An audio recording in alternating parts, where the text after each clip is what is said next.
Jean chapitre 5, verset 20, Jésus dit, le Père aime le Fils et lui montrera des œuvres plus grandes que celles-ci. Ça veut dire que pour que Jésus fasse des œuvres plus grandes, Papa devait lui montrer ses œuvres. C'est la raison pour laquelle dans la définition de la foi de Hébreux 11, 1, il est dit, la foi, c'est la ferme assurance des choses qu'on espère, la démonstration. Le démontrer, le premier c'est Dieu, Dieu te montre.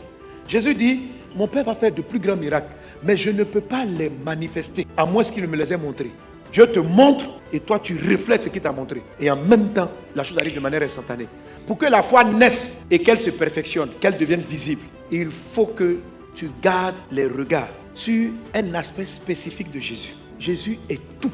Nous avons tout pleinement en lui. Tout. La foi vient de ce que tu regardes un volet, un côté de Jésus. La foi spécifique, elle est créée par ta capacité à garder les yeux fixés sur un côté spécifique de Jésus-Christ. C'est ce que Hébreux 12, 2 nous dit. Dans la version seconde 21, il dit, faisons-le en gardant les regards sur Jésus qui fait naître la foi. Matthieu chapitre 14. Jésus arrive sur l'eau en marchant. Les disciples connaissent Jésus qui fait des guérisons, mais Jésus qui marche sur l'eau, ils n'ont jamais vu. Et cette fois-ci, Jésus va leur montrer une autre de ses capacités. Pierre dit, si c'est toi Jésus, ordonne que je vienne sur l'eau en marchant. Donc, la foi de marcher sur l'eau est née dans Pierre. Il voyait Jésus le marcheur sur l'eau, mais à un moment donné, la Bible dit, voyant que le vent était fort, son regard s'est détourné de ce qu'il constatait. C'est la raison pour laquelle, quand vous voulez avoir un miracle spécifique, il faut garder cette image de Jésus-là. Si vous devez l'écrire dans votre chambre, écrivez-la. Ça doit être sous tes yeux. L'exercice que vous devez faire maintenant, là. Amen. Gardez les yeux sur le miracle que vous voulez voir, c'est-à-dire le Jésus dans cette action. Et Jésus fait tout. Jésus fait. Maintenant, pour que ton miracle soit instantané, qu'est-ce qu'il faut regarder? Pour qu'il y ait surnaturel. Tu peux regarder, ça va venir progressivement. Tu peux regarder, ça va venir instantanément. Moi, aujourd'hui, je parle de la foi qui produit l'instantanéité du miracle.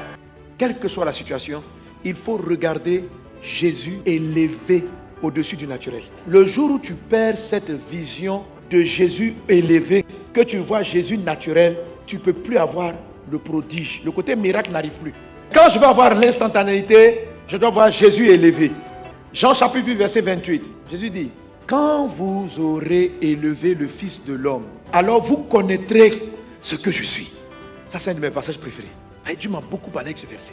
Qui je suis là, c'est ce que l'apôtre Pierre a révélé. Tu es le Christ, le Fils du Dieu vivant. Mais ce que je suis, ça c'est plus profond. C'est non seulement tu connais la personne, mais tu commences à sentir son pouvoir, sa capacité, sa puissance. Les chrétiens qui n'élèvent pas Jésus ne connaissent pas ce qu'est Jésus. Sa force de frappe, sa puissance là, ça ne vient que dans la vie de ceux qui regardent Jésus en haut de tout. Les apôtres qui sont restés dans la barque, ils ont refusé de voir Jésus marchant sur les eaux. Ils ont gardé dans leur esprit un fantôme sur l'eau. Les miracles varient dans la vie des gens en fonction de ce qu'ils voient dans leur cœur. La puissance de Christ se déploie lorsqu'il est élevé.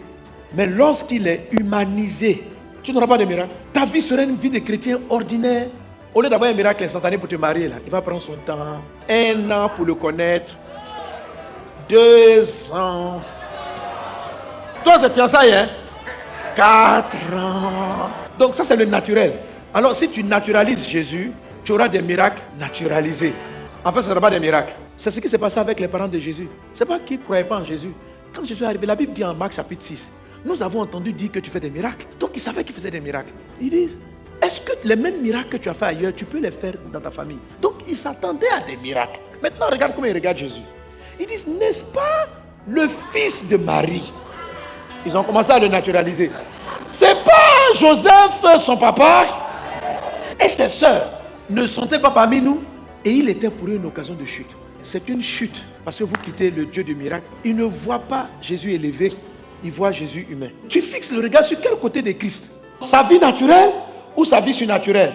Il t'est fait selon ta foi. Si tu l'élèves, il va te montrer pour que tu puisses démontrer des choses surnaturelles. Jésus est déjà en haut.